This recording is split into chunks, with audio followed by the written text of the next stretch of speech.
بۆچی پەنا بۆ ساختەکاری دەبەن؟ من لەیلا کەریم حەمادی کاندیدی لیستی ژمارە 222 یەکێتی نیشتیمانی کوردستانم لە بازنەی سلێمانی.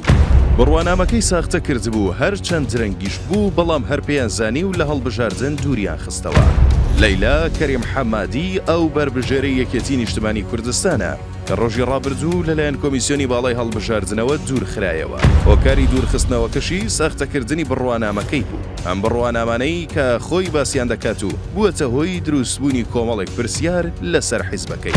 من بڕوانامەم هەیە لە یاسای نێودەوڵەتیەکان، یاسای خانەنشینی بۆ ماوەی 24 ساڵ لە یاساکانی خانەنشینی و لە ناو کرێکاران و پیشەوەران و ژنانی بێهاوسەر کار دەکەم.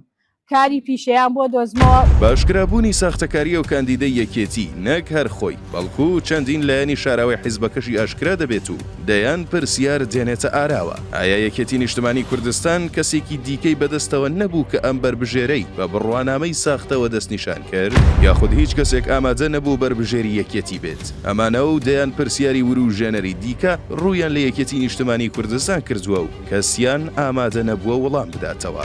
بەڵام لە بیرمان نەچێت ئەمجارەی تر هەڵبژاردننی پەرلەمانی کوردستان نییە تاوەکو تەنیا حیزبەکانی خۆمان بەشداری تێدا بکەن، بەڵکو هەڵبژاردننی پەرلەمانی عێراق و بەدەیان حیزب و لایەنی دیکەی جۆرە و جۆری عێراقی شتەیدا بەشدارن. ئەمەش دەبێتە هۆی ئەوەی کێبڕکێیەکە تونتر بێت. بەڵام لەم نێوانەدا ئەوانەی کە سەنگی سیاسی پێویست و دەنگی تۆکمەیان نییە و هیوایەکیان نییە بۆ سەرکەوتن ناچار دەبن پەنا بۆ ساختەکاری ببەن و کەڵک لە فێڵ و درۆ و ساختەکاری وەربگرن، جاچ لە بربژێرێک بە بڕوانامەی ساختەوە بێت تا کڕینی دەنگی خەڵک.